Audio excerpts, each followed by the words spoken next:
কিছে ছোট ভাইয়ের নাকি আইফোন লাগবে, ছোট বোন কই নেকলেস লাগবে, আরে এখন আমি যাইবো, আমরা জানি আমার কাছে টাকা নাই। ভাই ভাই ভাই আজকে আমার একদম মহা খুশির দিন ভাই। কিছে কি কইতাম ভাই, 5টা মাস অপেক্ষা করছি, 5 মাস পরে আজকে টিকিটটা কাটছি আমি। কি কর 5 মাস পর দেখেন, চেক করেন, 5 মাস পরে আমি টিকিটটা কাটছি আজকে। এই আমি তো শুনতেছি যে এই যে ভাই আমার চেয়ে আজকে ঈদ, পুরো ঈদ হয়ে গেল ভাই, পুরো ঈদ। যা অবশেষে মালিক দিল। বিশ্বাস করবেন না ভাই, এত খুশি হয়েছি, আরে কতবার কোয়ার পরে কোয়া 5টা মাস পরে আজকে অবশেষে টিকিটটা দিছে। বাহ বাহ বাহ আজকে আপনাদের সাহেব ভাই, একটা প্রবাসী লেগে এই দিনটাই হলো সবচেয়ে বেস্ট একটা মুহূর্ত, কারণ দেশে যাইবো। আল্লাহ ভাই খাইবেন কি ভাই? ছেলেকে পাঠিয়ে দেবেন না? খাওয়া দাওয়া পর আগে তুমি তোমার মার লাগে যে তুমি এত পাগল, তোমার মার আগে ফোন দিয়ে না, না ফোন খুশি দিব খবর, তোমার। 5টা মাস যাবো খালি যাইবা যাবে এক কইতাছো। মিনিট ভাই, মালিক ছুটি দেয় না। 1 মিনিট। সালাম আলাইকুম মা। মা আমার তো টিকিট হয়ে গেছে, টিকিট হয়ে গেছে। না না না না, আমি মাত্র টিকিটটা পাইছি, মাত্র টিকিটটা পাইছি। সবাইরে কয়া দাও, সবাইরে কয়া দাও। ও ভাই কত কইবো? দাও দাও দাও দাও দাও। আসসালামু আলাইকুম। কি অবস্থা ভাই, ভালো আছো? ভাই খুশির সংবাদ তো আছে ভাই, ভাই টিকিট পেয়ে গেছি ভাই। হ্যাঁ আইফোন?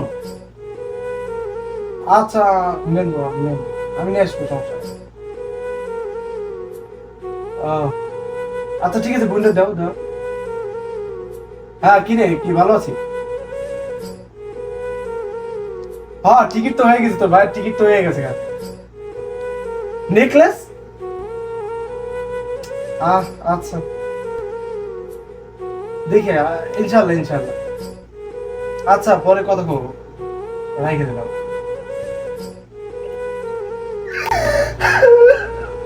কি হইছে?